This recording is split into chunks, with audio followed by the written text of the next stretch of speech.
Boa noite, estamos iniciando mais um Sociedade em Questão nesse ano de 2013. Hoje é dia 14 de janeiro, mês praticamente, nós já passamos a metade do mês, a primeira quinzena.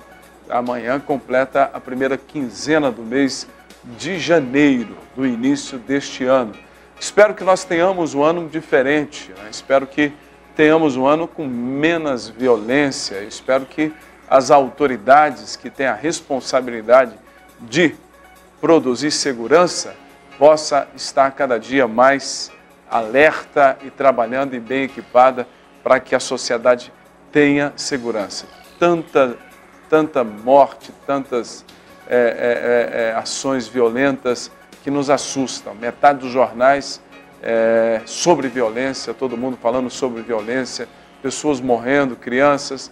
Eu espero que nós tenhamos um ano diferente. Vamos torcer muito. Comigo hoje a Mariana, voltando ao programa, e também o Robson. Boa noite para vocês. Boa noite, Apóstolo. Boa noite, Robson. Boa noite, Mariana. Boa noite para você de casa. Realmente, como o Apóstolo já disse... Muita violência, hein, Robson? Muita violência, viu, Apóstolo? Infelizmente. E Goiânia não fica atrás. Não. O pessoal está com medo de sair de casa com tamanha violência que, infelizmente, atingiu também a nossa capital. Assalto tem pela manhã, tarde, à noite. Já não respeitam nada mais, né? A pessoa vai, a mulher grávida, assalta a mulher grávida, com criança. É uma loucura, né, Mariana? É verdade. E infelizmente também, hoje em dia, até os comerciantes, né, Apóstolo, investem em segurança armada, seguranças particulares, mas até os seguranças particulares têm sido assaltados hoje em dia, tem sido o foco da violência. Não, e pessoas se vestindo de segurança privada, tentando passar por segurança, roubando, usando coletes de segurança. A pessoa hoje precisa ficar muito atenta. Não é isso, Robson? Que a coisa está Exatamente, feia, né? Como também um caso que tivemos aqui em que roubaram, né, os agentes e coletes e uniformes dos agentes, o pessoal que fazem vigilância nas casas, referente aí o combate à dengue, né? O pessoal fica esperto e agora o pessoal está pedindo a identificação do crachá quando chegar na tua casa, porque já que sumiram esses uniformes, é perigoso você receber e deixar entrar como é de costumes aqui do Goiânia. Todo cuidado é pouco, né? Mas no Sociedade em Questão de hoje, você vai saber como você pode ter uma boa noite de sono, que é o que todo mundo quer, né? Exatamente. Você tem dificuldade para dormir, Robson? De forma nenhuma, Apóstolo, eu durmo bem. Durmo bem. Não fica sobressaltado? Não, de forma nenhuma. E você, Mariana? Eu já não durmo tão bem, eu sou um pouco mais ansiosa, mas eu acho que não sai do normal, não. Eu acho que tem muitas pessoas que têm problemas seríssimos com o sono. Você não pode perder o programa. Tem pessoas que nem conseguem dormir, na realidade, né? Nós vamos falar também sobre um mal que tem crescido na sociedade, infelizmente, as drogas. Isso mesmo, e relacionamento virtual pode ser perigoso para o casamento? E no quadro Política, nós recebemos a deputada federal Marina Santana. E a música não pode faltar também no Sociedade Questão para deixar a sua noite um pouco mais animada daqui a pouco. E é claro. Mas deixa eu fazer uma pergunta para vocês dois. Vocês dois são solteiros. Sim. Vocês se animariam com relacionamento virtual ou não? Eu acredito, no meu caso, não, Apóstolo. Não animaria, não. E você, Mariana? Não, hoje em dia é muito perigoso. Eu acho que dentro da casa da gente, os pais já têm que informar isso para as crianças, porque hoje em dia, cada vez mais cedo, as crianças já estão entrando na internet e conseguem mexer muito bem no computador. Isso deve ser uma questão de educação, de informação dos pais mesmo. Porque relacionamento virtual, você nunca sabe quem está do outro lado, mesmo que coloque uma foto ou um vídeo, você nunca sabe quem é, né? Mas a pergunta é específica. Você se casaria pela internet?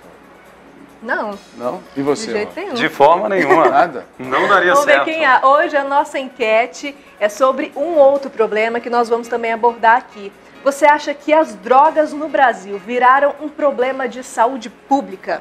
Boa pergunta. Será que é um problema da saúde pública? Você pode ligar para cá no 3220-1617, lá na opção de número 2, para você participar, para ganhar um televisor de 32 polegadas de LCD, que será sorteado no dia 28 de janeiro agora. Basta participar, olha só na tua tela, Panasonic 32 polegadas de LCD, novinho, especialmente para você que ligar no telefone que está na tua tela, 3220-1617. Ligue quantas vezes quiser, quanto mais ligar, mais chance tem de ganhar, né, Mariana? É verdade. Agora a gente vai para o rápido intervalo, daqui a pouquinho a gente volta.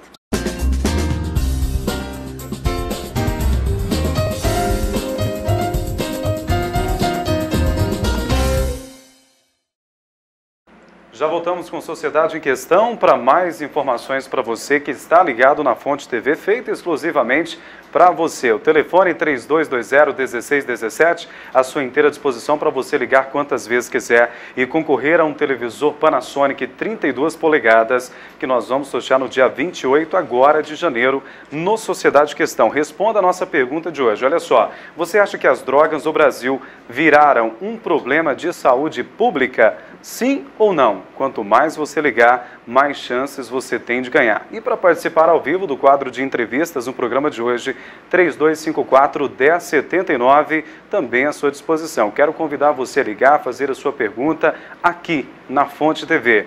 E agora nós vamos falar sobre política, não é isso, Mariana? É isso mesmo, porque nós estamos recebendo o nosso primeiro quadro de Sociedade em Questão, a deputada federal Marina Santana, com muita honra, obrigado, seja bem-vinda. Muito obrigada, honra para mim, é uma alegria passar um dia de muita correria e chegar aqui nesse momento e poder estar com vocês, estar com o seu público. Deputada, prazer recebê-la, a gente sempre tem tentado trazê-la aqui, mas a senhora tem uma agenda realmente muito corrida. E eu quero começar perguntando se tem algo que me inquieta muito, como líder religioso, como líder na comunicação, como empresário, é a violência contra a mulher. Se tem algo que traz indignação a nós, a mim pessoalmente, toda a minha família, essa violência. A senhora é titular da Comissão de Inquérito Violência contra a Mulher. A senhora espera que diminua essa violência, essas agressões, à medida que o parlamento vai entrando no problema e vai participando junto com a sociedade ou não?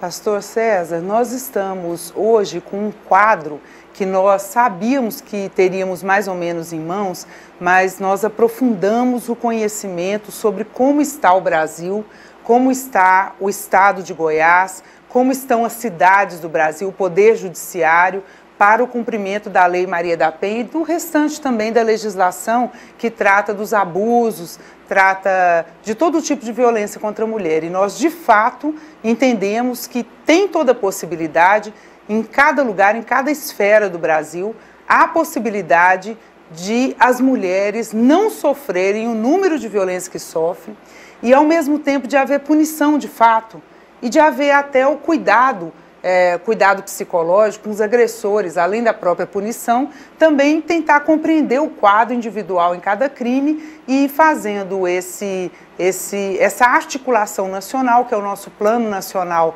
de Combate à Violência à Mulher, que inclui todas as esferas, inclusive a sociedade. Então, o que nós precisamos? Que a rede de apoio funcione, que de fato uma mulher, quando chega até um local que diz ali que é atendimento às mulheres, que a mulher seja ouvida, que ela seja compreendida, que seja dado o passo seguinte, que o Poder Judiciário dê a medida protetiva no prazo de 48 horas. E isso, de fato, quando acontecer, quando a Lei Maria da Penha e o restante da legislação for de fato aplicado, nós achamos que esse número acaba sendo absolutamente, infinitamente menor do que o quadro que nós temos hoje. Deputada, volta e meia a gente vê uma mulher que pediu proteção, falou do seu agressor, foi à polícia e de repente não fizeram nada e aquela mulher é assassinada.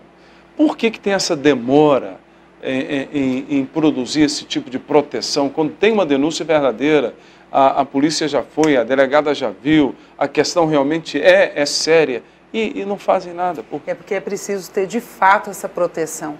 A Lei Maria da Penha manda ter o delegado ou a delegada recebendo aquela notícia e reconhecendo que ali é um estado de agressão, uma ameaça verdadeira àquela mulher, ele pede ao Poder Judiciário que em 48 horas saia essa medida de afastamento do homem de perto dessa mulher. Ele realmente não pode se aproximar. Conforme o caso, deve ser preso, conforme a situação. No entanto, o Poder Judiciário, em raríssimos lugares, os juízes conseguem dar essa resposta imediata, promover esse afastamento. Às vezes alegam baixíssima estrutura do próprio Poder Judiciário para dar essa resposta. Tem poucas varas especializadas em violência doméstica ainda no Brasil. Aqui no nosso estado nós sabemos disso.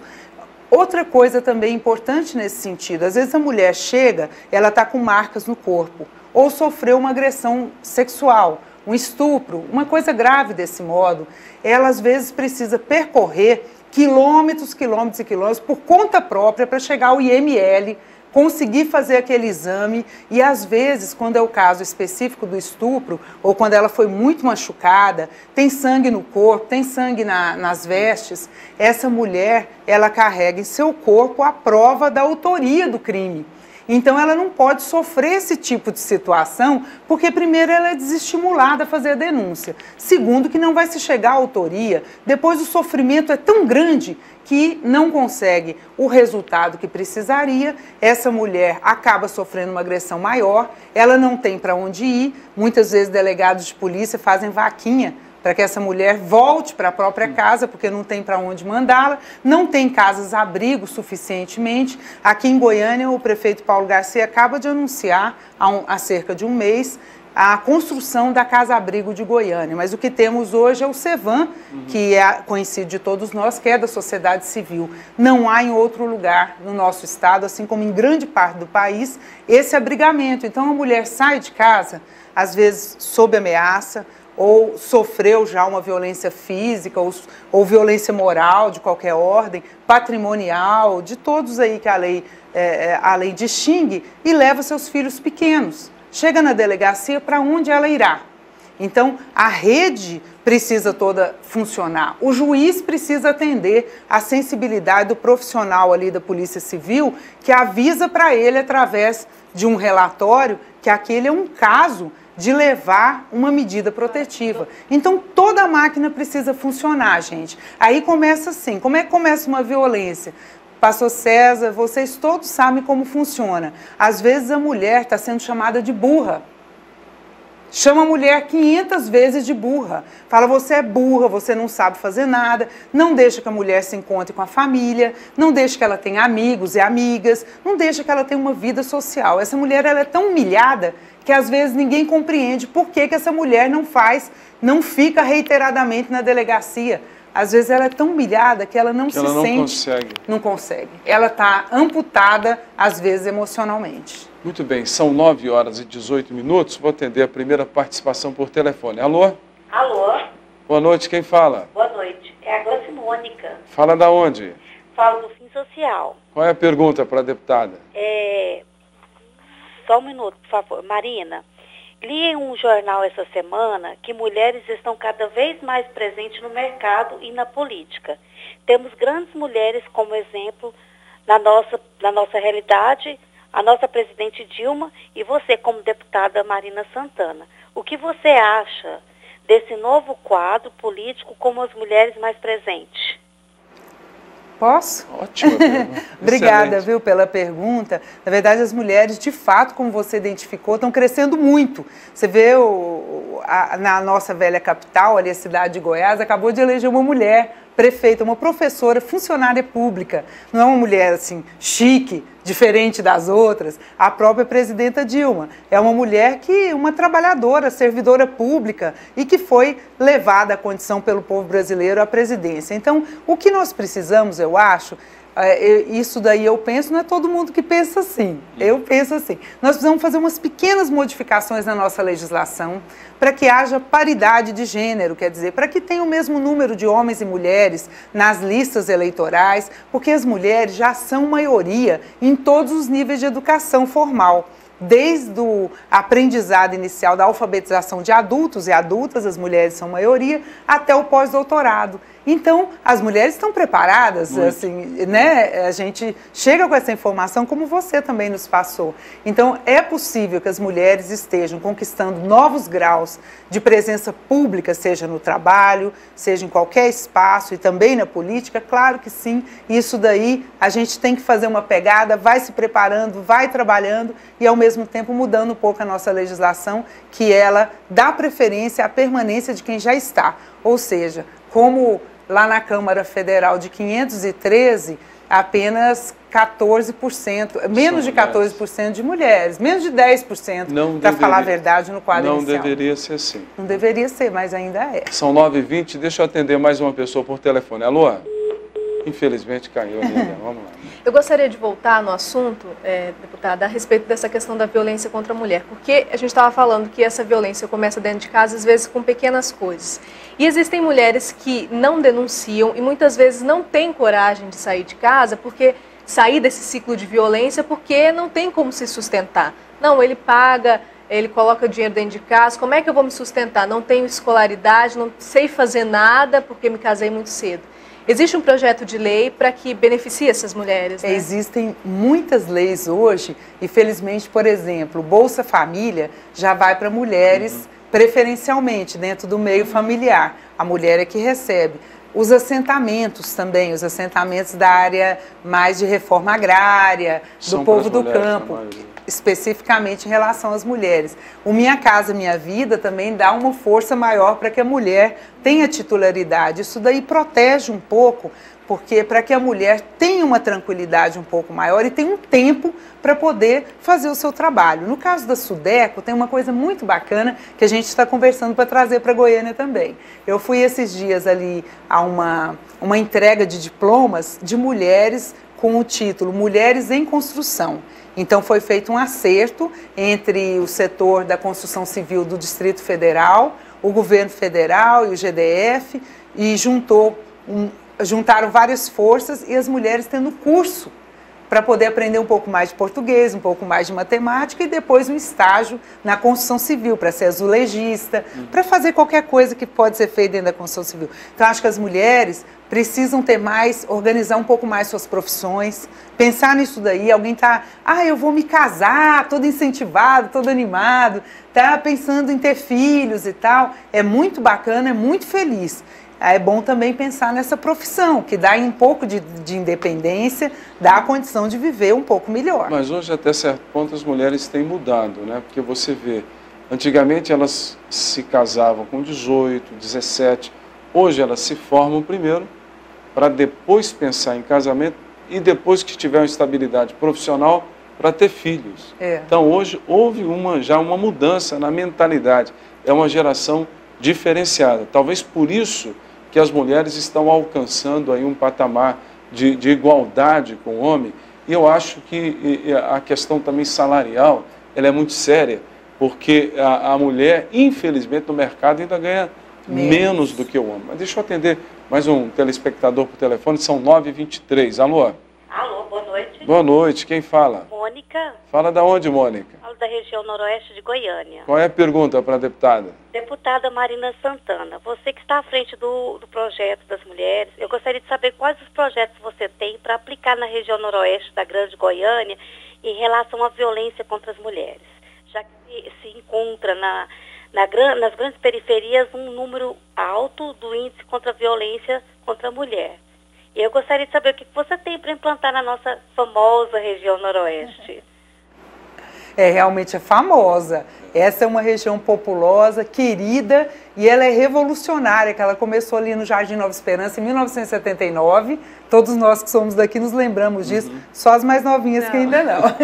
Mas assim, é uma história muito bacana de luta que foi entrando, erguendo ali, fazendo o chamado anteriormente de Alto da Poeira, hoje todo mundo fala de Noroeste. Então, aquela região é uma região que precisa de mais delegacias da mulher, precisa de mais rede de apoio, precisa de uma presença maior. Eu não sei, hoje não está mais em uso isso, mas lá no entorno de Brasília deu muito certo um programa chamado Mulheres da Paz, que convidou mulheres, e eu acho que a gente precisa retornar com isso pelo Ministério da Justiça. Então, chamava mulheres, esse projeto, é um programa, aliás, chamando as mulheres vítimas de violência em situação de vulnerabilidade social e dando a oportunidade, remunerando inclusive minimamente, para que as mulheres pudessem se encontrar, dialogar sobre o que estava acontecendo, umas darem força às outras e fazerem cursos também, se apropriarem de mais conhecimento. Isso daí é uma coisa que até já conversei ali em Brasília para ver a possibilidade de mesclar aqui. Nós temos também uma outra questão, que é o juizado especializado, a vara mesmo, sobre violência doméstica. Nós, na experiência de Ceilândia, onde tem ali uma favela grande, a segunda maior favela do Brasil. Nós conversamos com o juiz de lá e ele falando da importância dessas regiões mais populosas terem também a vara especializada, que é uma questão que nós já conversamos de algum modo aqui para o atendimento do Poder Judiciário na nossa audiência pública. É uma necessidade gerar naquela região esse trabalho, mas a gente sempre fica ouvindo para ter mais sugestões. E nós estamos na região pelo canal 16, TV Fonte de Águas Lindas, também chega ali em Ceilândia, pessoal participando conosco aqui do Sociedade em Questão. São 9h26, mais uma pessoa comigo pelo telefone. Alô? Alô? Boa noite. Boa noite. Quem fala? Dori Soares. Qual é a pergunta? Eu gostaria, não é propriamente uma pergunta, mas eu gostaria de parabenizar a Marina por ter garantido com que a Comissão Parlamentar de Inquérito viesse a Goiás. Eu entendo, olha Marina, eu milito no movimento há vai fazer 19 anos. Para mim, essa vinda foi assim, o que houve de novo, né? E que parabéns a você, a Jo Moraes, né,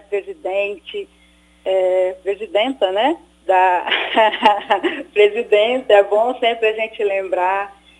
E desejar a você felicidade nessa nova caminhada sua, né, onde você hoje abraça o movimento, mais uma vez o movimento de mulheres, que você sempre esteve no movimento de mulheres, mas principalmente a causa da mulher vítima de violência, que a gente precisa de uma mulher forte, uma mulher guerreira, uma mulher poderosa como você, Marina, para que você faça ressoar em Brasília, onde você estiver, no parlamento, né, nos espaços que você com certeza irá estar sempre ocupando, levar para dizer para as pessoas que nós precisamos mudar essa sociedade, que a sociedade que aí está, ela tem que ser mudada, e ela vai ser mudada, porque nós, homens e mulheres, nós sonhamos com uma nova sociedade, nós sonhamos com a sociedade onde realmente nós mulheres tenhamos condições objetivas de definir o rumo. Ótimo, e que bom reconhecimento da deputada guerreira, foi vereadora, deputada estadual, federal. Eu sei que nós precisamos encerrar, mas desculpa, eu quero fazer uma pergunta com relação à presidenta Dilma, que votei nela, trabalhei por ela, fui nas igrejas por ela e gostaria muito que ela fosse candidata à reeleição. Mas tem aí uma conversa que pode ser o presidente Lula. A senhora que está lá, ali no meio, e eu sou amigo do senador Walter Pinheiro, e ele me falou muito da presidente Dilma, a gente fica encantado. O que a senhora acha? Acha que ela sai candidata ou sai o ex-presidente Lula? A gente tem se encontrado nos dias de eleições, né, pastor? Por coincidência, numa padaria, num lugar, confraternizando. E realmente eu penso que a presidenta Dilma hoje, pelo fato dela estar cumprindo um belíssimo mandato, realmente aprovado com quem apoiou, por quem não apoiou, as pessoas até já a não oposição acha excelente governo. Não é questão partidária, é assim, ela está sendo exemplar numa conduta de governo. Acho que a presença dela é o que o povo brasileiro acho que desejava. Então ela surgiu como não só como esperança, uma coisa futura, mas como um acerto de conduta. Então, para nós que somos mulheres, né? Olha, pastor César, para mim, assim, eu quero dizer que eu estou num momento muito feliz de poder olhar e falar, nossa, tem ali uma mulher que é a primeira presidenta do Brasil e está dando super certo. Então, tanto ela quanto o presidente Lula têm os primeiros lugares em todos os índices de aprovação popular. São os nomes que a população tem dito que esperam para concorrer à presidência da República. E o outro nome é qualquer nome do PT, dentro da própria lista. Então, para nós é um motivo de muito orgulho, com tantas dificuldades às vezes e tudo mais, mas é muito orgulho. Na minha opinião, o presidente Lula não será mais candidato à presidência da República. Nem a governo do Estado de São Paulo. talvez é governo do Estado de São Paulo. Mas ele não é. Essa é a conversa que tem também. Que acontece. É, né? Que o pessoal fala, que a possibilidade dele ser candidato ao governo do Estado de São Paulo. Existe isso? Existe. Ele, na verdade, eu vou me lembrando dos processos eleitorais anteriores. Quando a Dilma foi eleita, ele tem uma percepção muito grande das coisas, e com o Haddad também, sem falar outros aí. Então ficavam falando, é um poste, a Dilma é um poste, o Haddad é um poste, mas o Lula ele não se deixa enfeitiçar por essa coisa do tipo... Não, mas eu gostei muito da entrevista do Haddad, ele falou, eu sou o segundo poste que o Lula elegeu. De poste em poste vamos iluminando o Brasil, né? Mas, então, no caso, realmente não há nenhuma reflexão que possa fazer com que... E nenhum motivo que possa fazer com que Lula seja candidato agora à presidência da República. Ele deu o melhor de si durante esses anos todos, ele pode ser candidato a qualquer outra coisa, e ele é uma pessoa exemplar como militante político. Jamais ele atuaria no sentido de deixar vulnerável a presidenta Dilma em função de algum tipo de vaidade ou qualquer coisa assim. Eu acho que a tarefa dele, é minha opinião, acho que é a opinião da grande maioria, a tarefa da Dilma é continuar esse projeto que está mudando o Brasil para melhor, está mexendo com a vida dos mais pobres, está oferecendo oportunidade para os jovens, está fazendo com que haja uma mobilização favorável ao crescimento e desenvolvimento sustentável do Brasil. E, por outro lado, o presidente Lula pode sim aceitar concorrer a uma vaga em São Paulo, uma vez que ele demonstrou a sua presença irrefutável dentro do cenário eleitoral e político do Estado de São Paulo. Deputada, muito obrigado pela sua presença. Engrandece o programa recebê-la aqui. Sei da sua luta pelas causas sociais.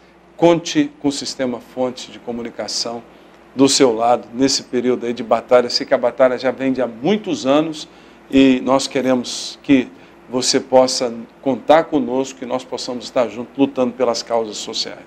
Muitíssimo obrigada. Nós somos parceiros e desde sempre amigos, tenho o maior respeito pelo seu trabalho e sei que toda essa dedicação ela tem foco e ela tem uma visão de mundo que você leva adiante em cada momento do seu trabalho, toda a sua equipe, uma equipe maravilhosa, uma simpatia desde a portaria, sempre recebendo bem por telefone e tudo, então agradeço muito. Queria me juntar um recadinho para a Dolly ali, porque eu acho que as pessoas que se movem na sociedade, elas merecem um reconhecimento.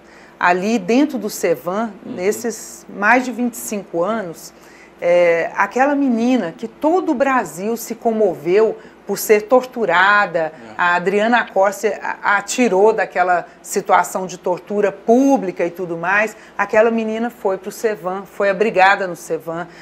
Moças aí no interior do nosso estado que a gente nem saberia, criada dentro de jaulas ou dentro de sótãos, sendo levados lá para o Cevan. Então, assim, todas as pessoas, assim como vocês fazem nos trabalhos, na igreja e todo o povo da sociedade civil, a gente deve sempre se juntar para que o mundo seja melhor. Não tem problema de cada pessoa ter sua opinião, é bom que tenha. Cada pessoa tem o seu segmento, é bom que tenha. Mas, assim, é tão bacana se todo mundo tiver dentro daquela linha gentileza gera gentileza, mas a gente também ter uma ação propositiva para que o mundo, de fato, seja cada dia melhor. Então, um beijo para vocês, beijo para a família de vocês, beijo para vocês que mandaram recado e obrigada a todo mundo aqui da produção pelo carinho e pela atenção. Muito bem, vamos para o intervalo e voltamos em seguida.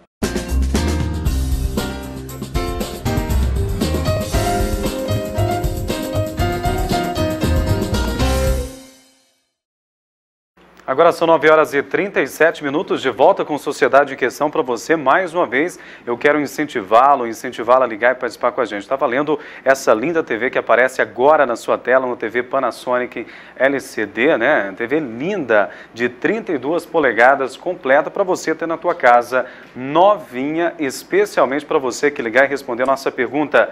Você acha que as drogas no Brasil viraram um problema de saúde pública? Sim ou não? O telefone da sua participação 3220-1617. Para você poder interagir aqui no programa Sociedade em Questão, você pode participar no 3254-1079. Então ligue, quanto mais você ligar, mais chances você tem de ganhar. E agora nós vamos falar sobre relacionamento virtual. A intimidade adquirida entre duas pessoas no mundo virtual pode levar a sentimentos mais fortes. E se a pessoa não souber utilizar essa ferramenta de forma correta, pode comprometer um relacionamento, né? Para falar mais sobre esses relacionamentos pela internet, a gente fala com o Danilo Rios. Ele é Dr. Danilo Rios, ele é presidente da Comissão de Direito Digital da OAB Goiás. Boa noite, seja bem-vindo. Recebemos também o Osmar Reis, ele é psicólogo, também vai nos ajudar a conversar um pouco mais sobre isso. Boa noite, seja bem-vindo. Se eu começar a fazer a pergunta para o Osmar, que é psicólogo, doutor, a internet, ela hoje, ela traz ao ser humano um benefício quando ele se relaciona com outro, ou isto hoje está prejudicando mais do que ajudando esses relacionamentos que iniciam e se mantêm pela internet? Um grande problema que a gente pode julgar a partir dos relacionamentos virtuais é a questão da falta do contato físico, pessoal. O relacionamento virtual, ele é útil para ajudar um contato, mas ele complica muito na hora de você conhecer de verdade quem é a pessoa. Quando você tem que fazer a opção sobre o seu relacionamento, para quem você vai dedicar as suas atenções, as suas emoções, é muito importante que você conheça, saiba quem é a pessoa que você está se relacionando. É muito importante que você considere se essa pessoa vai fazer jus à confiança que você dedica a ela. E num relacionamento virtual, eu posso falar qualquer coisa. O mundo fica entre as palavras e as imaginações, a criatividade que eu faço a partir do que eu li. Não vejo a entonação da pessoa, não conheço o jeito que a pessoa se relaciona comigo, o jeito que ela olha, o jeito que ela vê. E como foi mencionado no começo, eu posso às vezes estar achando que estou falando com uma pessoa de 19 e estou falando com alguém de 59 cheio de más intenções. Então são umas coisas importantíssimas a serem consideradas para a gente levar em conta para quem merece realmente a nossa emoção e nosso coração. Bom, agora, doutor Danilo, Comissão de Direito Digital da OAB. Por que a necessidade da implantação de uma comissão como essa? Existem muitos problemas em relação a isso? Poderia dizer que existem todos os problemas em relação a isso. Por quê? Nós que estamos fazendo esse caminho, eu diria, do direito eletrônico ou do mundo eletrônico, eu não gosto muito do termo virtual porque dá a impressão de que é algo que não existe. Que seja virtual. Não, existe. É muito real. O porquê da comissão? Enquanto nós tivemos o século XX baseado no átomo, nós tivemos o século da matéria, o ouro, o dinheiro, a coisa palpável, que era a mais valorizada.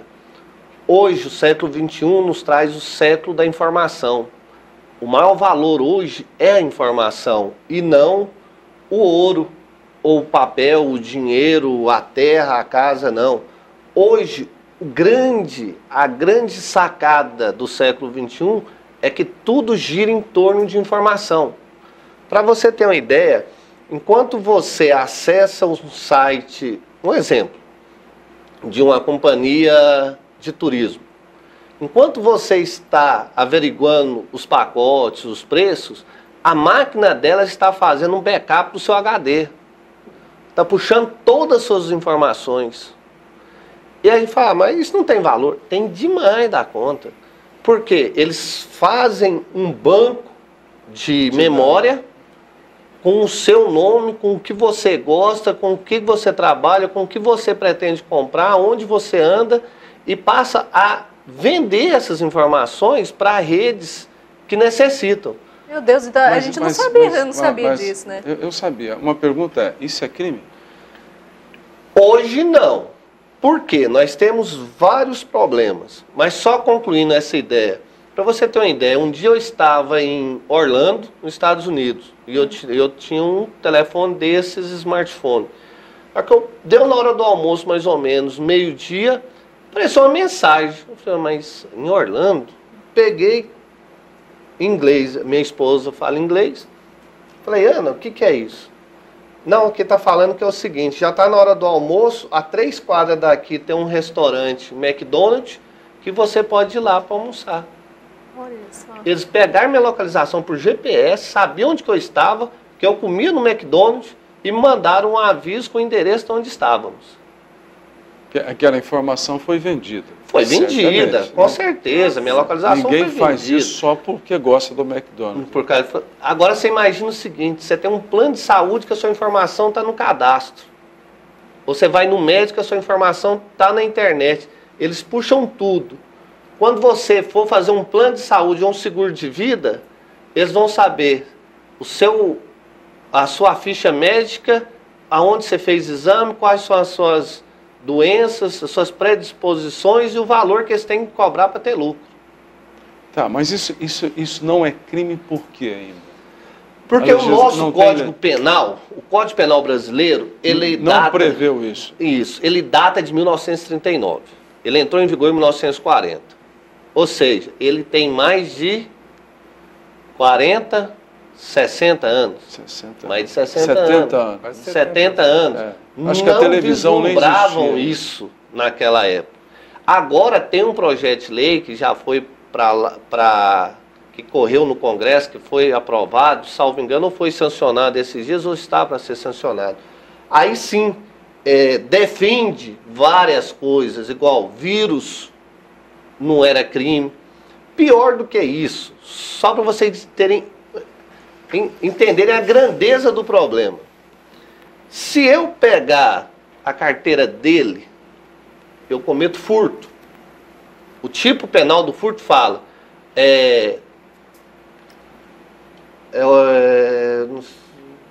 subtrair coisa alheia móvel em favor de si ou de terceiro. Isso é crime. Se eu conseguir ir no banco e pegar o dinheiro, se não for armado, é furto. Eu respondo por furto. Se você entra na internet, transfere 100 milhões de reais de uma conta para outra, você está transferindo, você vai ter um resultado físico no final. Mas você está transferindo bytes, memória. Não é crime. Quando se fala em coisa, que o tipo penal é tipo fechado, só é crime aquilo que está disposto ali. Coisa, bytes, memória ou bits, me desculpem se eu uso a expressão errada, não é coisa. Então não é crime. Não é palpável, né? Ou seja, não é crime. A pessoa pode responder por estelionato, que é de 6 meses a 3 anos, ou formação de quadrilha ou alguma coisa do gênero. Colocar nela roubo não dá conta, furto não dá conta. A pessoa pode transferir 100 milhões de reais e ficar 6 meses na cadeia. Por estelionato. E olhe lá também, né? E olhe lá. Não. Muito bem, deixa eu só atender o telespectador. Tem uma pessoa comigo na linha. Alô? Olá, Boa pastor, noite. tudo bem? Boa noite. Quem fala? É Adriano, Fala da onde, Adriano? é do setor União. Qual é a pergunta? Na verdade não é Adriano, é outro nome, mas eu quero, meu nome eu estou dando anonimato, mas eu quero revelar para vocês o seguinte. Eu trabalhei numa multinacional, numa companhia de telefonia em Goiânia.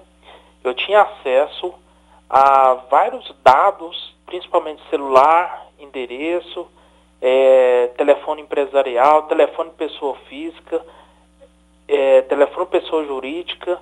Então, assim, se eu quisesse vender dados, por exemplo, eu vender, se vocês fossem clientes, se vocês 4 aí, se fosse cliente da minha companhia, eu tivesse acesso aos seus números, eu conseguiria vender essas informações para uma empresa para infernizar vocês de mensagem publicitária, 2 horas da manhã, 3 horas da manhã, 4 horas da manhã. Pois bem, sabendo disso e conhecedor disso, por acaso uma empresa começou a mandar uma mensagem para mim e eu sabendo disso, eu deixei acumulado na memória do meu celular em torno de 66 ou 68 mensagens que eles mandaram em diversos horários para comprovar judicialmente. Eu mesmo pleiteei no juizado de pequenas causas, no 5º juizado, com a ação de 10 mil reais, que era a ação máxima que o juizado acatava, né? Pois bem, diante disso, eu recebi uma indenização de R$ 4.800 em virtude disso. Demorou 1 ano e meio, eles foram recorrendo, mas aí o juiz acatou que aquilo era um incômodo, ou seja, estava me causando um constrangimento moral, porque chegava a mensagem 2 horas da manhã, 3 horas da manhã. E vocês concordam comigo que 2 horas da manhã, 3 horas da manhã, alguém está dormindo. Então isso me causou. Então, sabendo e conhecendo um pouco de legislação, eu falei, eu vou juntar essas provas, e não deu outra. Não teve como eles recorrer, um advogado deles lá ganhar a causa. E sabendo disso, gostaria até de informar a vocês e os telespectadores que busque seus direitos. Já pleiteei em torno de 7 ações no juizado de pequenas causas em diversas empresas, em diversos modos, procurei meus direitos e infelizmente eu tive que mexer no bolso deles e foi ao meu favor, graças a Deus. Foi um negócio que eu mexi, foi um interesse financeiro, mas moralmente foi bom para mim e para as empresas. Alguma coisa deve ter mudado lá dentro dessas empresas. E ele foi honesto. Obrigado pela sua participação, e foi honesto, né? Ele poderia ter entrado no jogo e ter vendido as informações e continuar nessa pilantragem que existe aí. Não, e olha que interessante. O doutor falou muito bem que era uma questão do mundo da informação e mundo do conhecimento. Agora, as empresas, principalmente de telemarketing e de marketing por celular, tendo essa informação, elas são capazes de chegar na mente de jovens, de crianças, de pessoas que desde muito cedo já têm o seu celular, mas ainda não têm a capacidade de julgar que tipo de informação estão recebendo, e elas são capazes de também ser enganadas. E aí podemos forçar um pouco, mas assim, esse tipo de relacionamento de compra e venda no mundo da internet, elas também enganam e também levam pessoas jovens a cometerem certas atitudes que se fossem mais esclarecidos não cometeriam. Não, e a pressão, toda hora se eu te oferecendo, um menino de 15, 16 anos, toda hora tem uma oferta nova, ele acaba sendo seduzido por aquilo, né? Então, se não tiver leis que possam regulamentar o uso da internet, nós vamos ter um problema muito sério. Agora, uma pergunta para você, a internet tira a privacidade do casal especificamente? O que você acha? A internet em si, ela não tem um valor moral, nem de positivo nem de negativo. O problema da internet é o uso que nós fazemos dela ou que deixamos que ela faça de nós. A internet pode chegar a ser um vício para muitas pessoas. No meu consultório eu já lidei com pessoas que não conseguiam se relacionar no mundo físico, mas no mundo virtual elas eram as experts de relacionamento.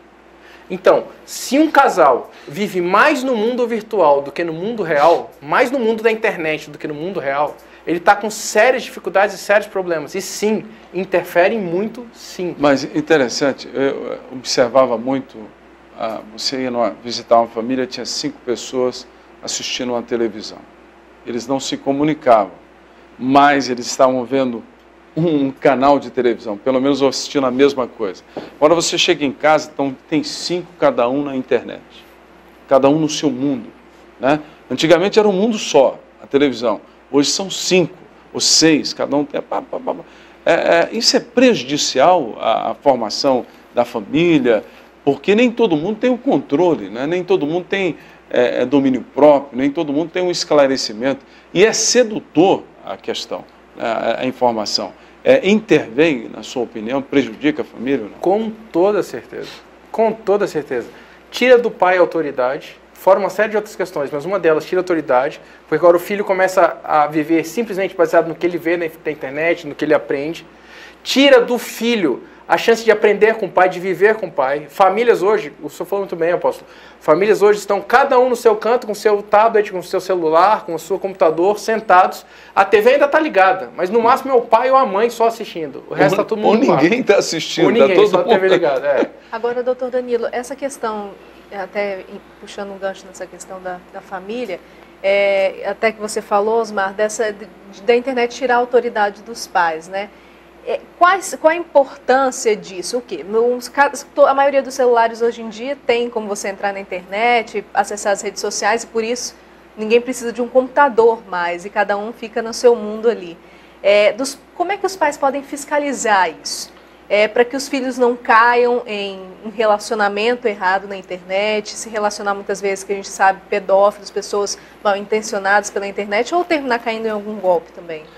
Bem, nós temos que entender que, pelo menos eu vejo a internet como qualquer outra ferramenta. Não é ela que é ruim, é quem manuseia essa ferramenta que é ruim. Deixa eu fazer um parênteses seguinte. Eu falei da legislação penal que não alcança várias condutas eletrônicas ou do mundo eletrônico. Eu queria deixar claro que civilmente, em relações de consumo, em relações cíveis, há várias leis que protegem os consumidores ou protegem a pessoa, dependendo do seu grau de relacionamento e domínio dentro da internet. Então, pessoas que são ofendidas, pessoas que sofrem danos ou relações de consumos que nasçam na internet, há proteção e há como a pessoa ser ressarcida. Tá, então se eu sou lesado, eu faço uma compra e o que eu comprei não é o que me ofereceram, chega a mim, ou o que eu comprei não chega a mim. O que eu tenho que fazer? Pode devolver. Não, imediatamente. Não. Imediatamente, você cancela o pagamento, só comunica a devolução. Há um caso no Brasil que ficou notório na época do Código do Consumidor. Código do Consumidor e Código Civil se aplica às relações na internet. Ali se tem um certo problema quanto à relação contratual e tributário. O resto é tranquilo. Aí você fala em responsabilidade criminal é que complica tudo. Mas responsabilidade de consumo e de internet, há um caso seguinte.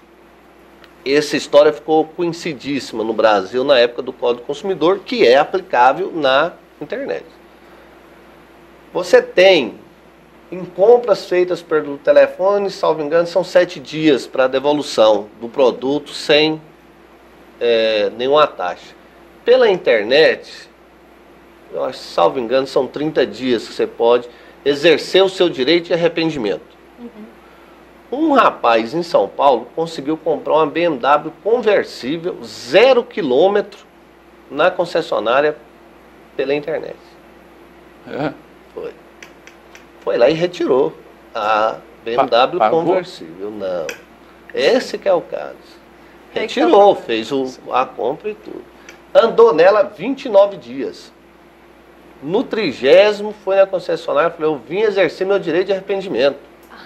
Eu estou devolvendo uma BMW conversível. A concessionária brigou, esperneou e teve que ficar, porque a lei falava que ele podia devolver. Que isso? Então é o seguinte, é lei. Fiz o meu parêntese, vamos à pergunta de vocês. Então é o seguinte, a internet, o computador, há vários programas que você pode utilizar para vigiar, são programas espiões que você pode utilizar para ver, para saber o que seus filhos estão vendo, o que eles estão navegando, o que... Tem muita gente que usa para saber o que o marido anda conversando, a esposa. Eu, como advogado, já fiz alguns divórcios, algumas separações que a pessoa engana, né? Eles entram no Facebook e colocam lá solteiro sendo casado. Mas acontece.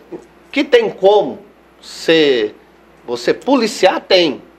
Agora, eu penso que a maior segurança no manuseio da internet ou da informática é a educação que você ainda dá para a sua família, para os seus filhos.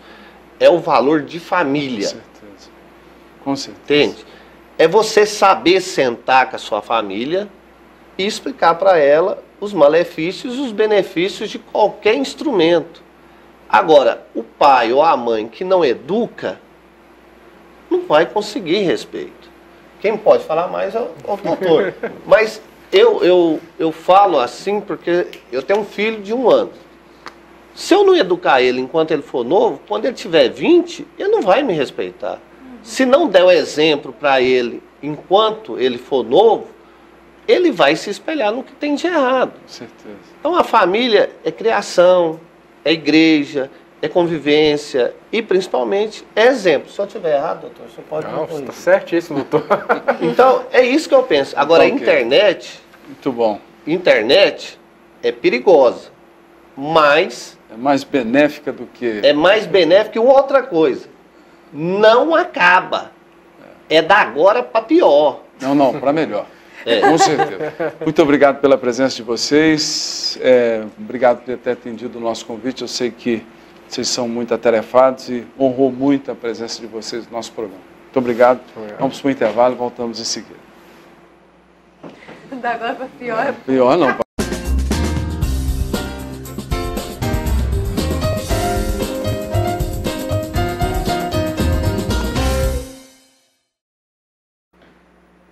E aí, já ligou para o Sociedade Questão? Respondendo a nossa pergunta pesquisa de hoje, para concorrer a essa linda TV que aparece na tua tela, um televisor Panasonic 32 polegadas de LCD especialmente para você que ligar no 3220-1617 e responder a nossa pergunta: você acha que as drogas no Brasil viraram um problema de saúde pública? Sim ou não? Quanto mais você ligar, mais chances tem de ganhar. Lembrando que o sorteio dessa linda TV, para você que participou dos programas anteriores, está participando hoje do Sociedade em Questão, também concorre. E se ligou semana passada e ligar hoje também concorre? É claro que concorre. Quanto mais você ligar, mais chances você tem de ganhar.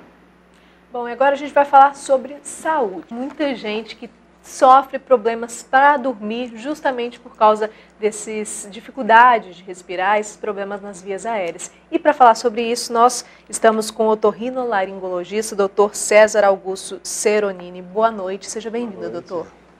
Doutor, essa matéria, boa noite, matéria interessante. Para criança, o sono é fundamental, doutor?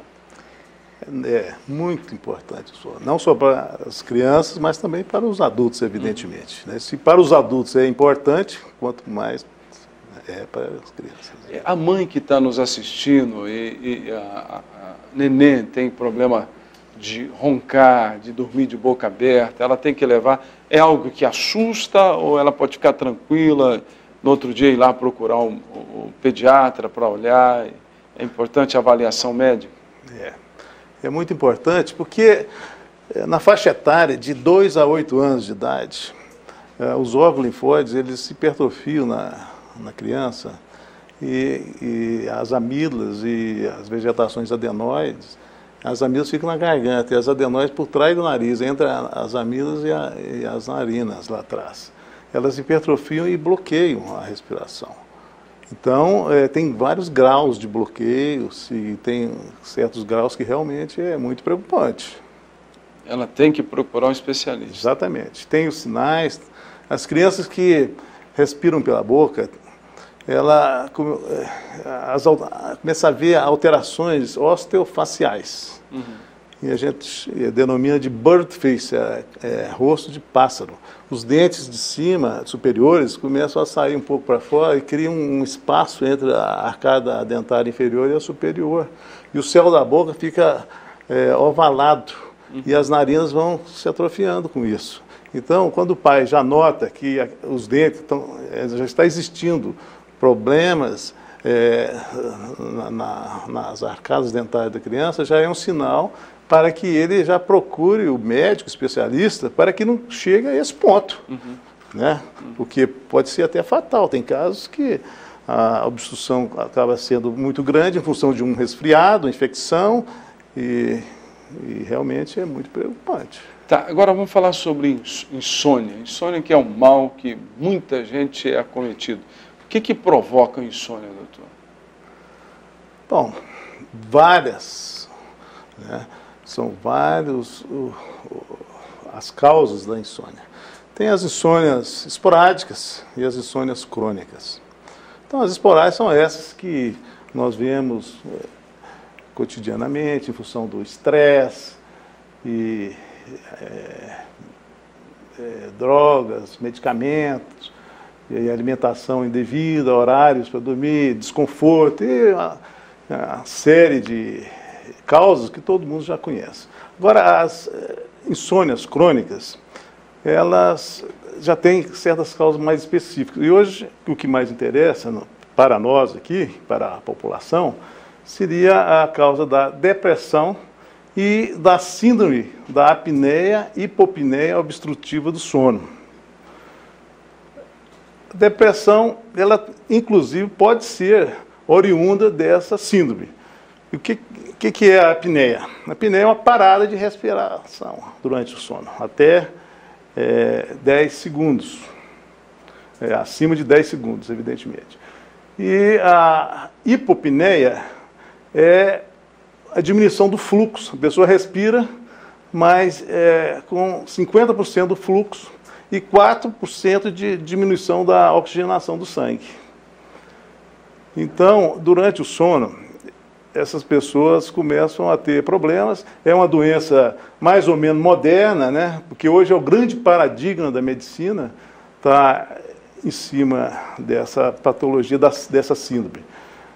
E várias doenças importantes, elas dependem de exames do paciente dormindo durante a noite.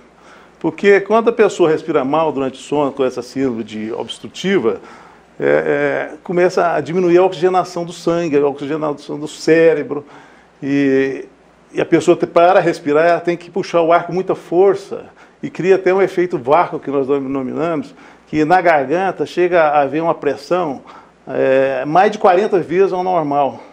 Então ela começa a trabalhar para respirar.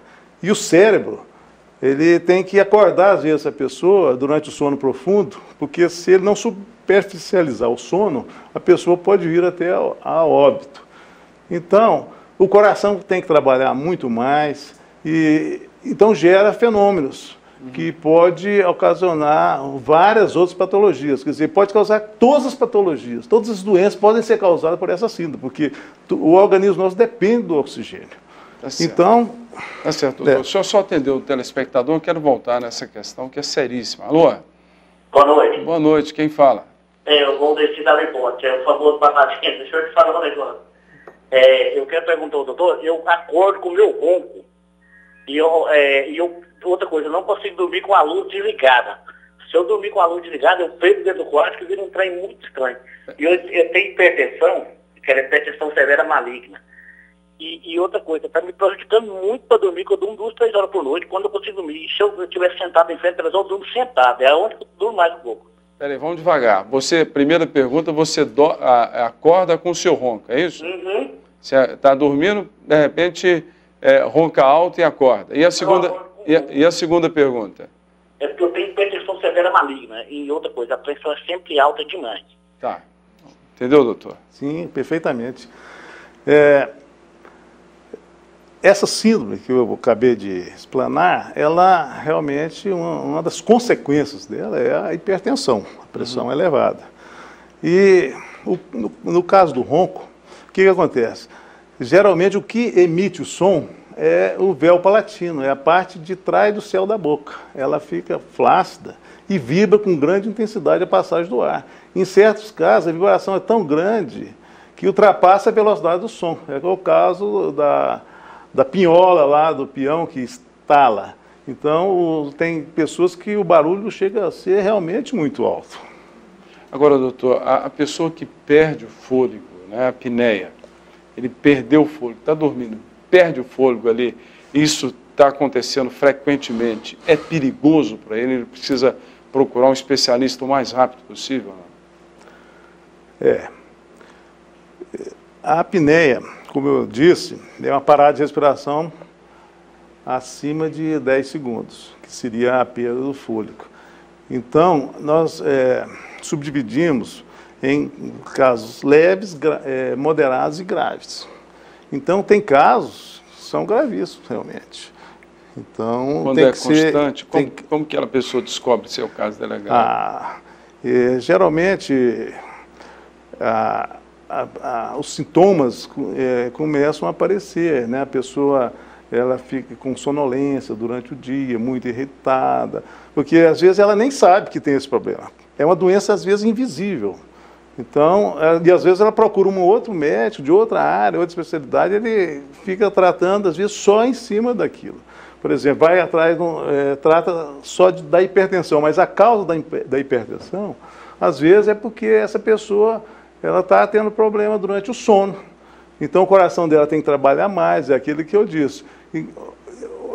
Essa pressão também, que eu acabei de dizer, negativa na garganta, o efeito vácuo, que cria uma pressão às vezes 20 vezes a mais do que o normal, pode também sugar o suco estomacal, o suco gástrico, e ocasionar refluxo. Então grande parte das pessoas que têm refluxo gastroesofágico, que ficam tratando, tomando medicação específica.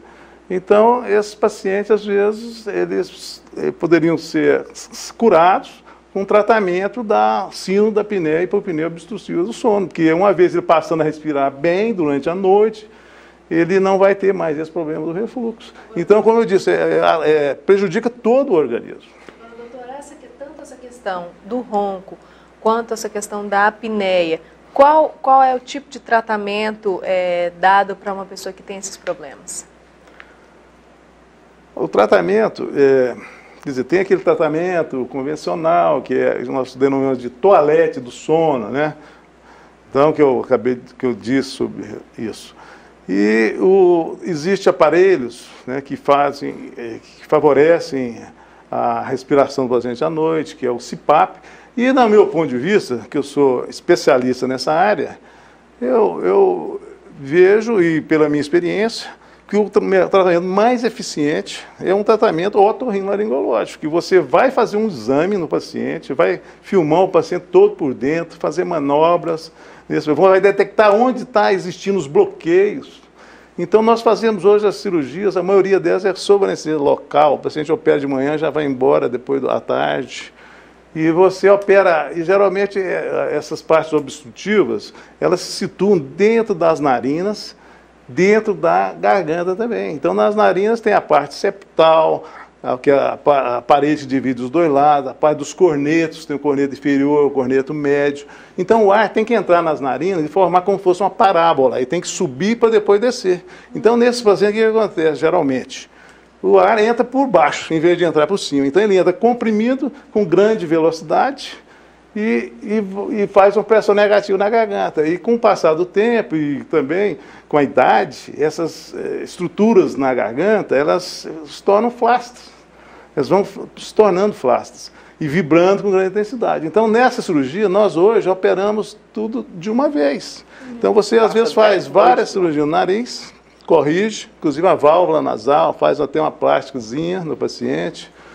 E opera a garganta também. Você opera, reduz o excesso das estruturas e abre a respiração do paciente. Então, na minha experiência, eu primeiro faço isso para depois indicar o CPAP. E eu quase não tenho indicado mais CPAP. Entendeu? E faz a cirurgia toda de uma vez, na garganta e nas narinas. E isso para a pessoa idosa é muito importante. Porque o idoso, você submeteu o idoso a uma anestesia geral, como às vezes feito, ou era também, nem a família deixa, né? E essas doenças, elas acontecem mais nos idosos, porque a natureza, com o tempo, ela vai obstruindo o ser humano, entendeu? Não só as veias, mas também as narinas. Eu conversei com um colega cardiologista, ele me falou que vai entupindo as veias com o tempo, a natureza. Mas é a mesma coisa com o nariz, porque o nariz sempre vai crescendo e vai caindo, e a válvula nasal, e a parte mais estreita das narinas, ela vai sendo fechada pela natureza. Então, a válvula nasal, para você ter uma experiência, que é muito importante, é essa região logo após a entrada das narinas. Se vocês tamparem um lado e o outro lado, você só encostar, você vai ver que a sua respiração modifica, obstrui sua respiração. É uma área muito importante. E essa área é exatamente a que a natureza, com o tempo, ela vai fechando. Muito bem, são 10 horas e 17 minutos, eu tenho mais uma pessoa por telefone. Alô? Alô? Boa noite. Boa noite. Quem fala? Esther. Qual é a pergunta? Apóstolo, eu quero perguntar para o doutor que há alguns anos eu tenho um edema de glote. Eu durmo, aí acordo assim, parece que tem alguém me enforcando. Aí eu tenho que ir para o hospital, ir para oxigênio, tomar medicação. E assim, às vezes do nada me dá esse edema. Eu queria saber assim, o que ele me indica, né? O que ele pode me dizer. Tem que examinar.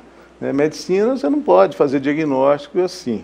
Mas, a grosso modo, você pode ter mais de um problema. Às vezes você tem essa síndrome de apneia obstrutiva do sono e tem a laringotraqueomalácia, né? Às vezes as suas vias respiratórias inferiores são mais flácidas que o normal.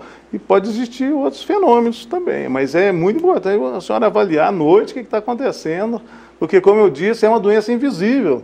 Hoje, os hospitais, os grandes hospitais, cardiológicos principalmente, neurológicos, tem hoje dentro do serviço um outro serviço de polissonografia. Polissonografia é um aparelho que é um exame, polissonografia é um exame que se faz com o paciente dormindo. Então, ele nos dá vários parâmetros, inclusive esses problemas obstrutivos durante o sono. Tá certo. Doutor, a última pergunta. Pessoas mais obesas, elas têm mais facilidade para roncar? Emagrecer ajudaria a pessoa a parar de roncar ou não? Ou não tem jeito? Ronco é ronco. Bom, essa pergunta sua é muito interessante, porque já existe um estigma, né? Quer dizer, quem ronca é o gordo. Mas já está provado, vários trabalhos científicos já provaram que o ronco também faz a pessoa engordar. Faz ela engordar. Porque o que acontece? A pessoa que ronca à noite, ele dorme mal. E o sono, ele é muito importante. Ele equilibra o estado psicológico da pessoa, além de descansar fisicamente. Então, essas pessoas têm uma tendência muito grande a ter depressão. E sonolência diurna também. E muita irritabilidade. Então, o que acontece? O roncador vai se alimentar, ele acaba se alimentando mais do que devia, e como ele tem sonolência diurna, ele vai dormir após o almoço. Então, uma das grandes, quer dizer, já está provado isso. Agora, evidentemente, a pessoa obesa também ronca mais. Então, é um ciclo vicioso. Então, é evidente que se você é obeso e emagrecer, vai melhorar, porque o coração tem que trabalhar. E quanto maior é a pessoa, o coração tem que trabalhar mais ainda para jogar o sangue por todo o organismo. E se a pessoa ronca, aí o oxigena mal. E quando a pessoa é mal oxigenada, aí a pressão sobe por causa de tudo isso. Tá, e os jogadores, atletas, geralmente colocam um tipo de um band-aid no nariz para respirar melhor. Para dormir isso é bom? É o dilatador nasal. Quando o problema situa-se na válvula nasal, que é naquela região que eu acabei de demonstrar, funciona muito bem. Ajuda. Agora, depende dos casos. Quando é um problema mais leve, né? Agora, quando o problema é mais acentuado, é claro que senão ninguém iria operar, né? Doutor, obrigado pela presença, o senhor ter esperado tanto aqui, foi muito importante a participação do senhor, foi uma aula. Muito obrigado, vamos chamá-los mais vezes aqui no Sociedade em Questão. Muito obrigado, eu que agradeço, porque informação sobre a saúde, eu acho que é um dever do médico para a população. Então, eu fico muito agradecido por essa oportunidade e estou à disposição. Obrigado, doutor. Vamos falar sobre o problema das drogas. Vamos para o intervalo e voltamos em seguida.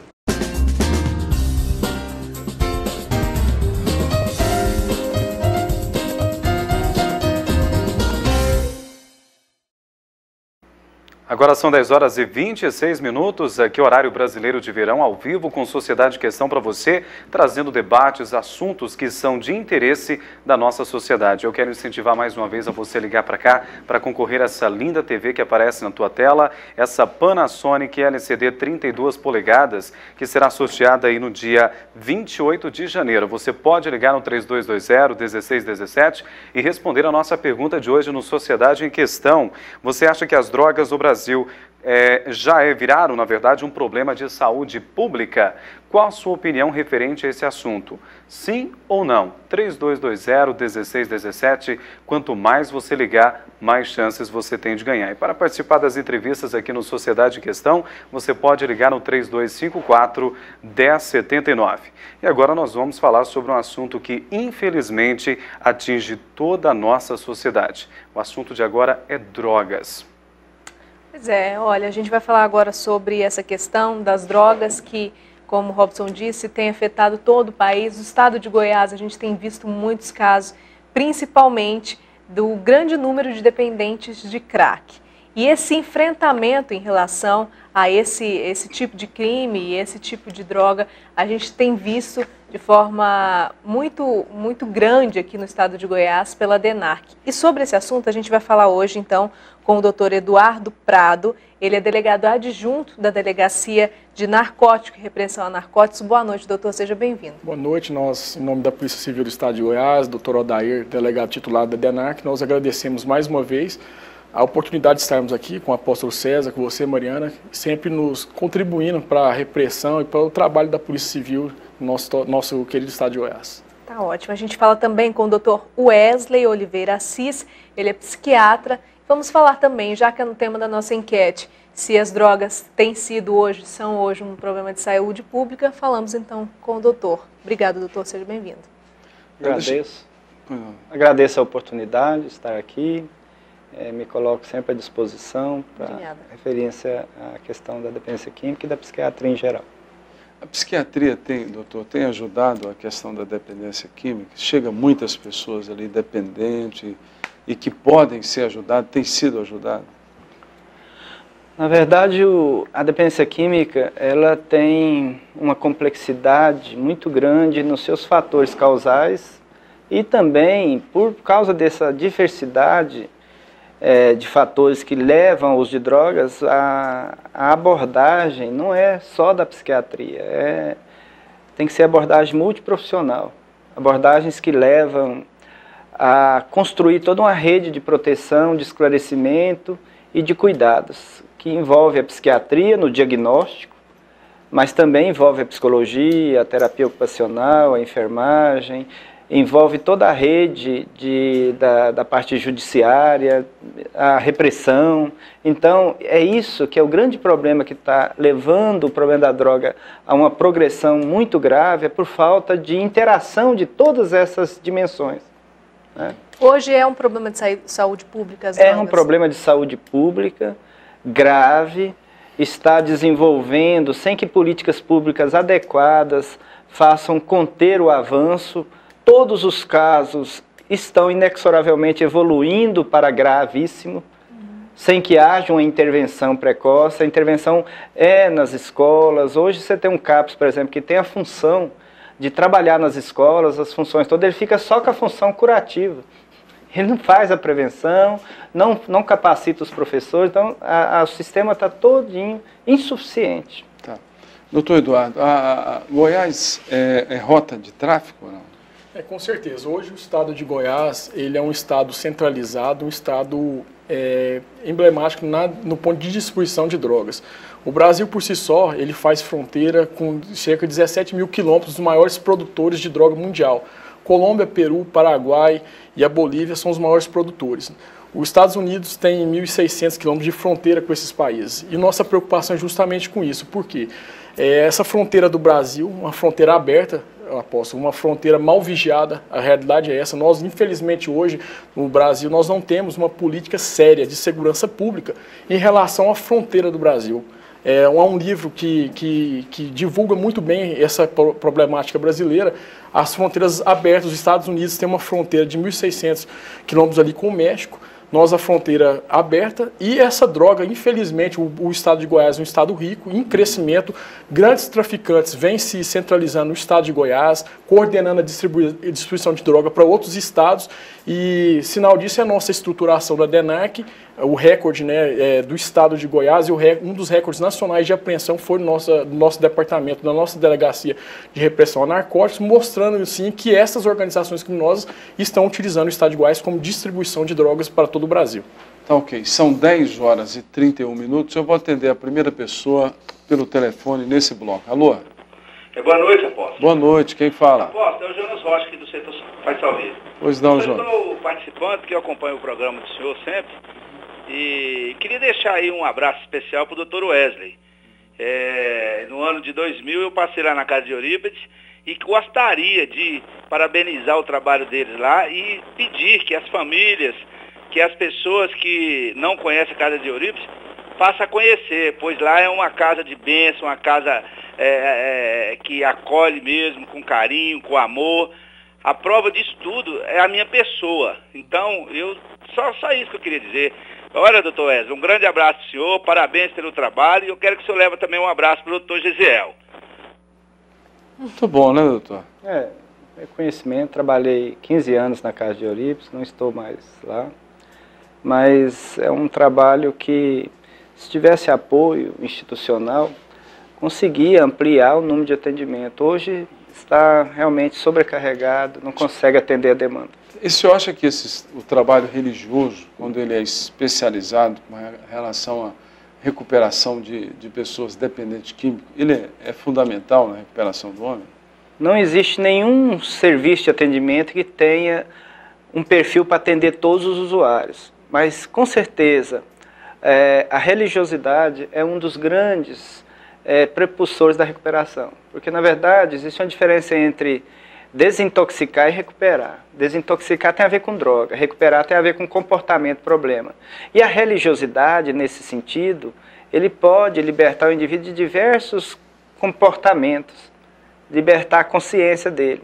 Então isso ajuda sobremaneira. Então hoje, se você fizer uma boa avaliação de um usuário de drogas, você, ou com comportamento problema, você consegue ampliar a rede de apoio para ele e indicar qual serviço, se é uma comunidade terapêutica, se é tão grave que precisa de atendimento hospitalar, ou se precisa de atendimento só em consultório, só num CAPS, depende da avaliação. Doutor Eduardo, por que o governo, quando eu digo governo, eu estou falando estadual, municipal e federal, não volta aí a sua atenção maior para a repreensão e também para a prevenção, né? Acho que a gente tem que trabalhar nessas duas pontas, a repreensão e a prevenção. Por que o governo dá atenção devida a isso, na sua opinião? Exatamente. Pastor, primeiramente, no meu ponto de vista, a questão das drogas só vai ser solucionada com essa questão tripartite, a prevenção, a repressão e o tratamento de forma global.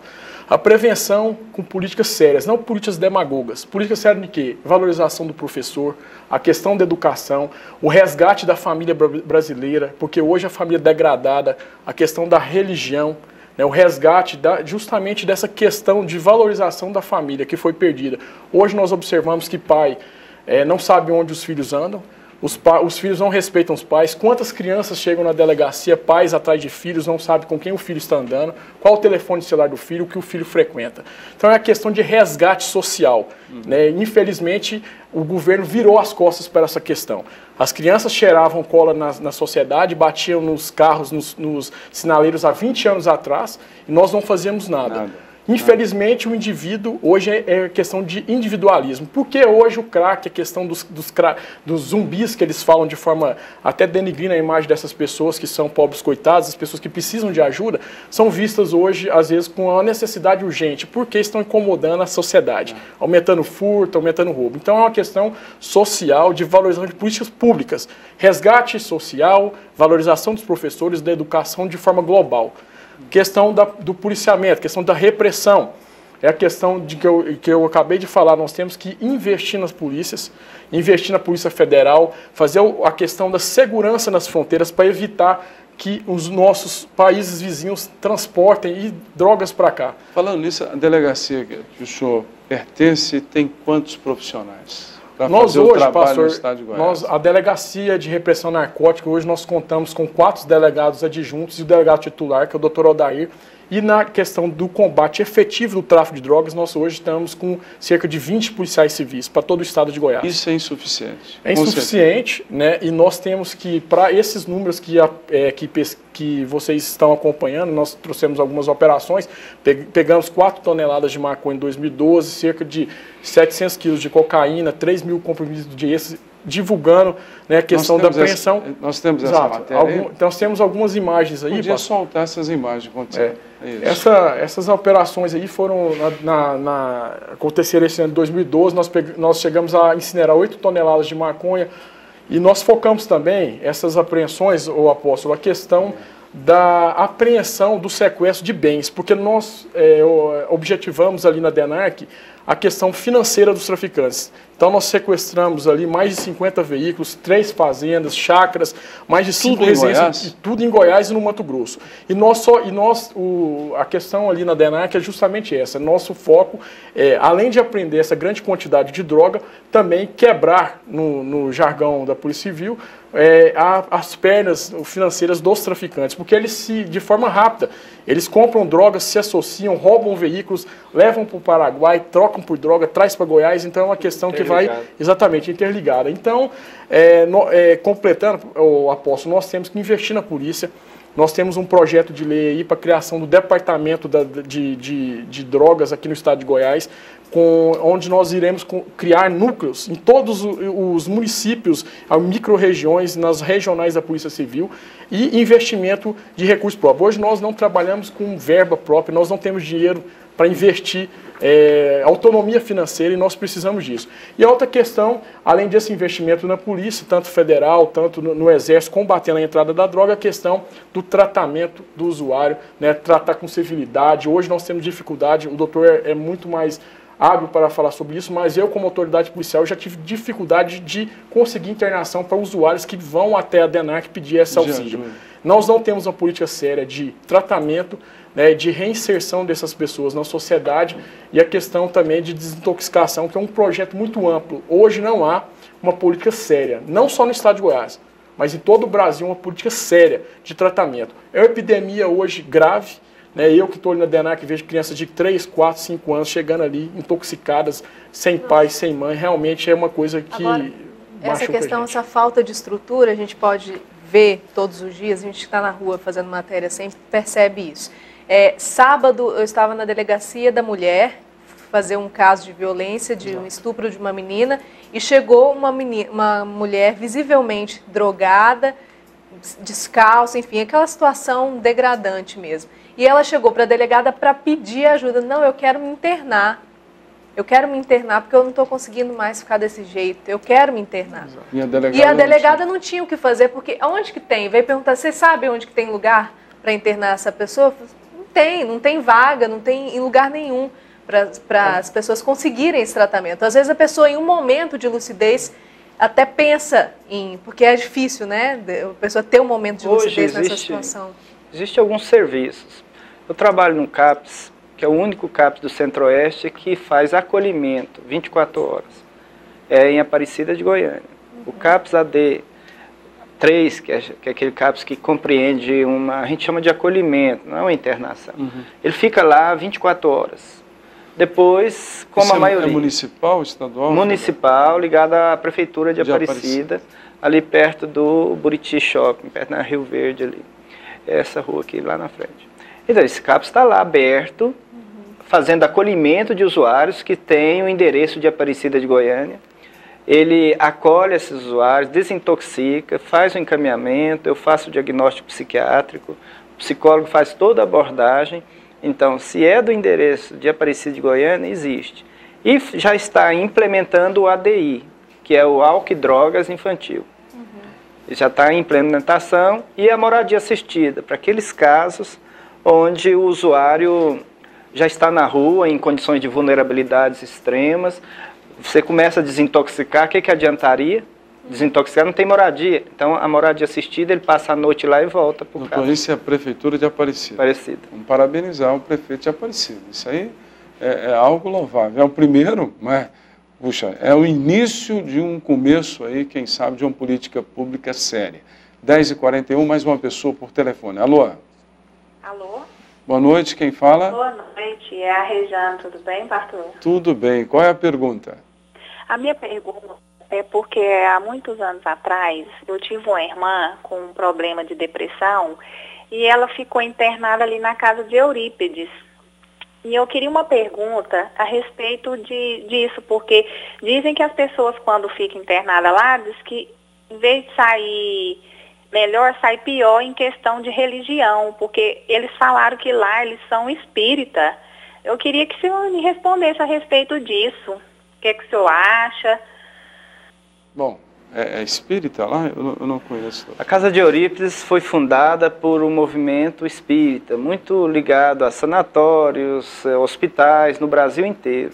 Então lá a iniciativa é da doutrina espírita, mas o enfoque é ecumênico, ele não tem enfoque. Recuperação da pessoa.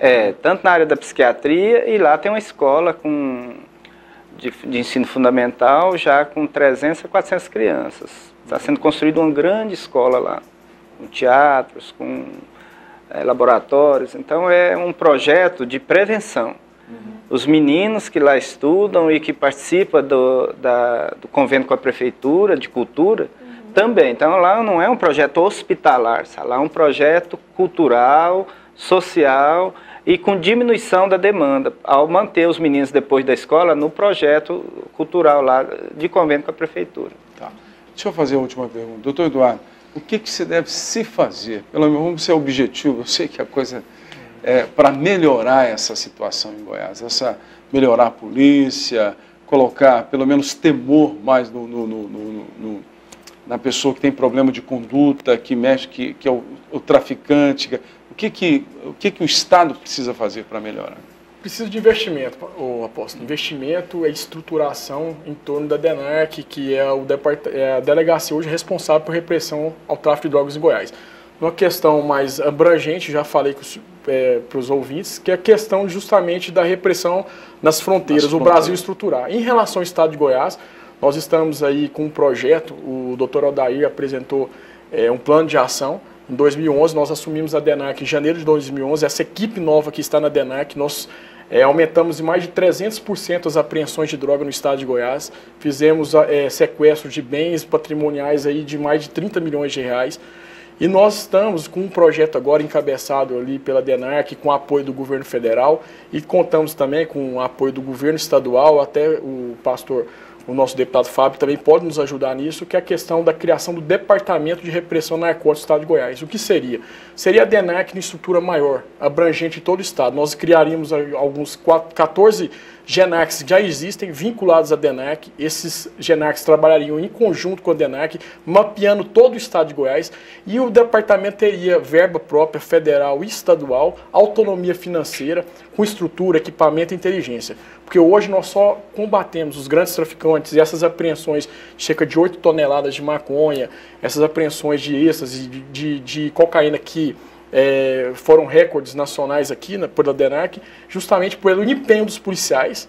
É mais um trabalho de talento pessoal do que equipamento. Exatamente. Nós temos ali uma estrutura que ainda não é ideal, mas nós contamos com esse projeto o mais rápido possível, que é o da criação do departamento, porque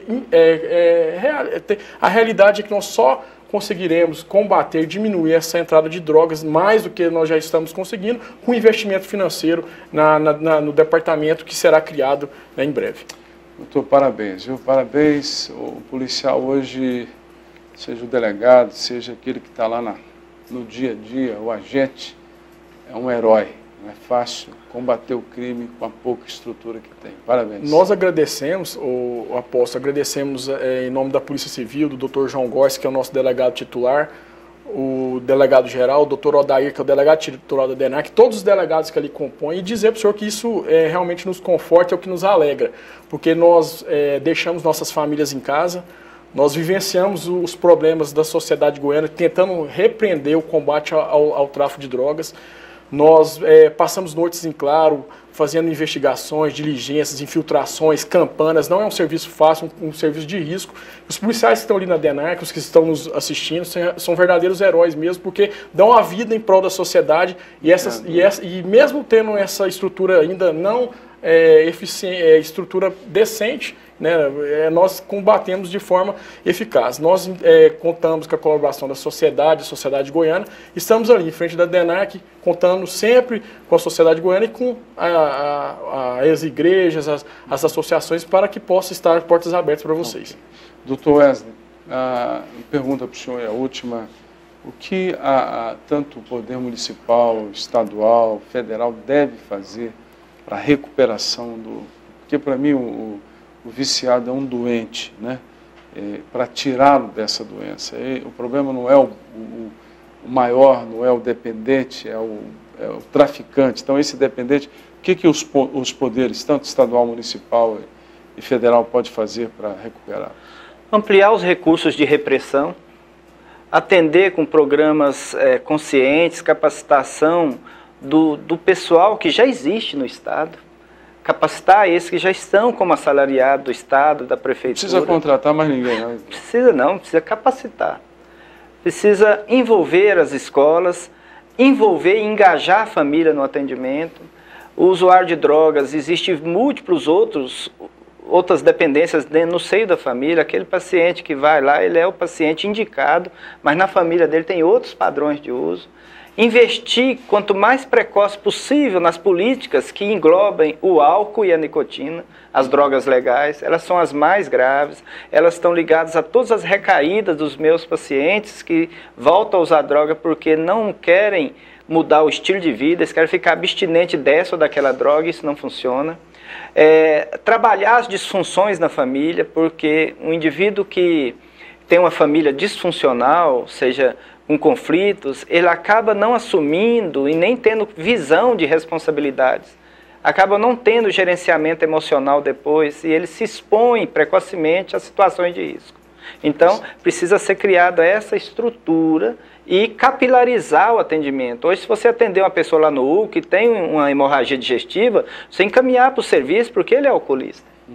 Se tiver um menino na rua pedindo, encaminhar ele para um serviço para avaliação. Então, esse processo todo precisa ser estruturado. É isso que está fazendo com que os casos, pela omissão dos poderes, evoluir para situações gravíssimas que a gente só fica pensando em internação. Internação é exceção, gente. A regra é ofertar tratamento. Com certeza, doutor. Obrigado pela sua presença. Obrigado, doutor Eduardo. Vamos para o intervalo e voltamos em seguida. Foi bom, foi ótimo. Obrigado.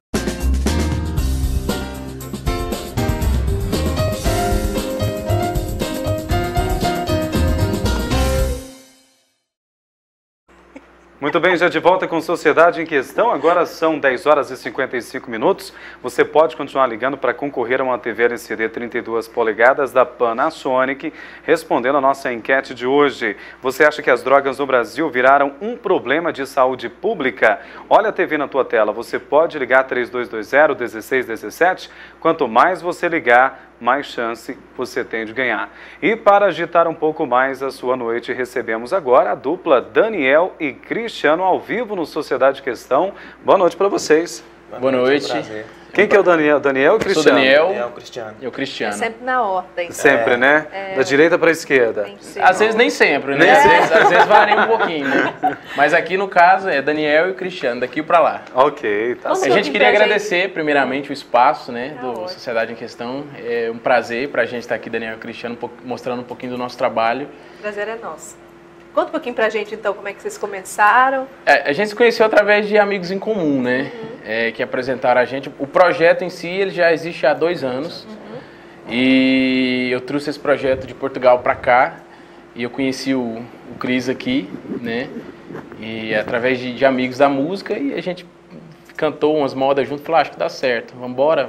E estamos juntos tocando. E graças a Deus. 2 anos. Há 2 anos já existe esse projeto, já.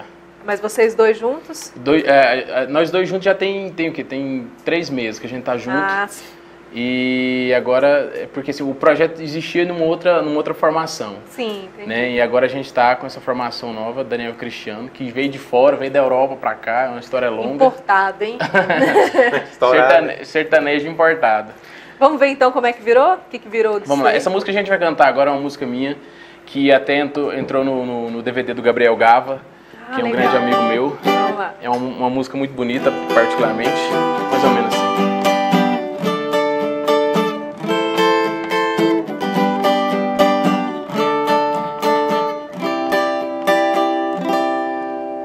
Se um dia eu viajar pra bem longe, não tenha medo, não perca o sono. A mesma estrada que me leva atrás de volta ao aconchego dos seus braços. Mesmo estando aqui sozinho, não me sinto só. Eu sinto o seu cheiro e ouço a tua voz, que me fazem voltar pra sentir seu calor. Mesmo que a distância impeça os meus olhos de um dia encontrar você, não me desespero, pois eu sei que nos meus sonhos eu ainda vou te ver. Enquanto meu caminho não cruzar o seu, enquanto seu amor não for só meu, enquanto para mim o sol brilhar por toda a vida ainda posso esperar pra te amar.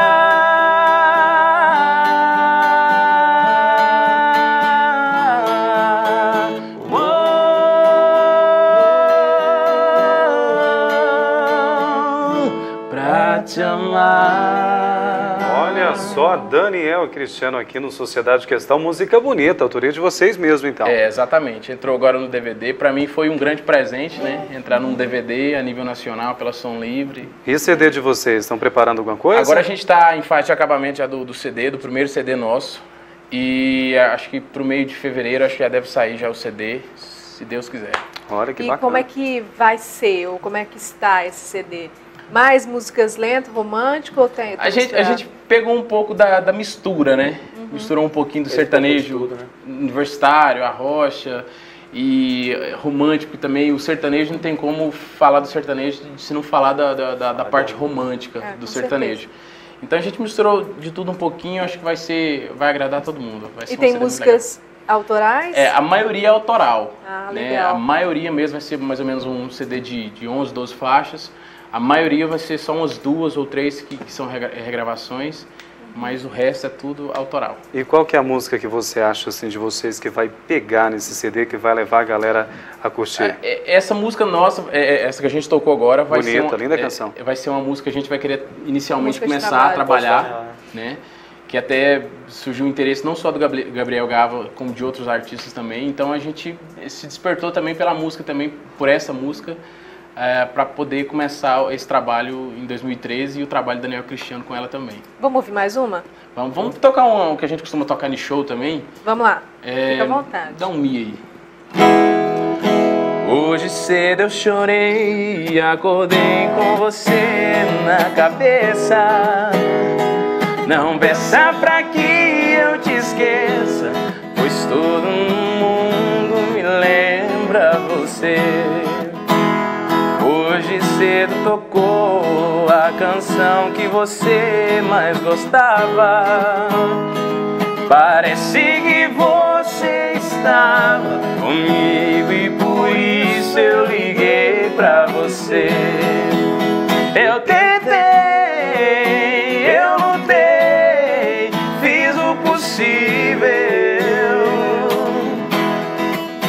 mas viver sem você é impossível. Eu tentei, eu busquei outra saída, mas o que fazer se só dá você na minha vida? Essa aí todo mundo conhece e cantou em casa. Mas eu já agora, percebi viu? que eles são mais românticos. São mais? Não, A gente toca de tudo, no show não tem como É. você não tocar ali. Dois caras Por falar de bagaceira, né? apaixonado, né? E dois homens apaixonados. Aqui tá. Gente, eu queria agradecer muito a presença de vocês e já convidá-los de coração para que vocês voltem quando o CD estiver pronto pra gente. Não vai demorar muito, né? Ah, eu espero que não. A gente possa voltar pronto. aqui de novo, ter essa Então conversa volta legal. pra gente mostrar o CD e ouvir mais de vocês, tá Olha, bom? obrigado pelo espaço. Pra gente é muito importante estar aqui mostrando o nosso trabalho. A gente sabe como hoje na música sertaneja é difícil, é muito concorrido.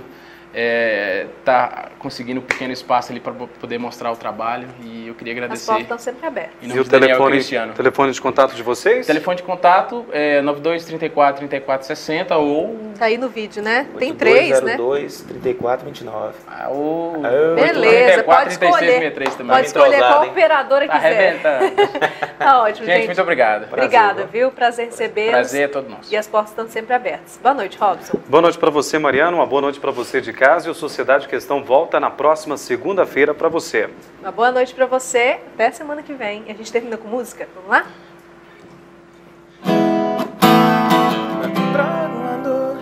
Trago uma dor no meu peito, lembrança de tudo que aconteceu. Nem mais uma noite sozinho na cama. O quarto é tão grande, a solidão me bateu.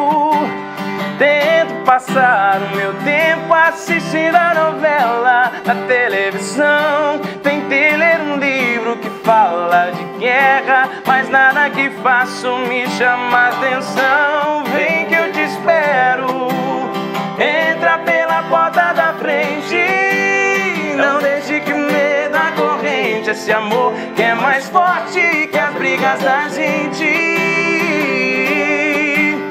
Vem, não tenha vergonha do amor, me arranque do peito a tristeza da noite, do dia em que você me deixou.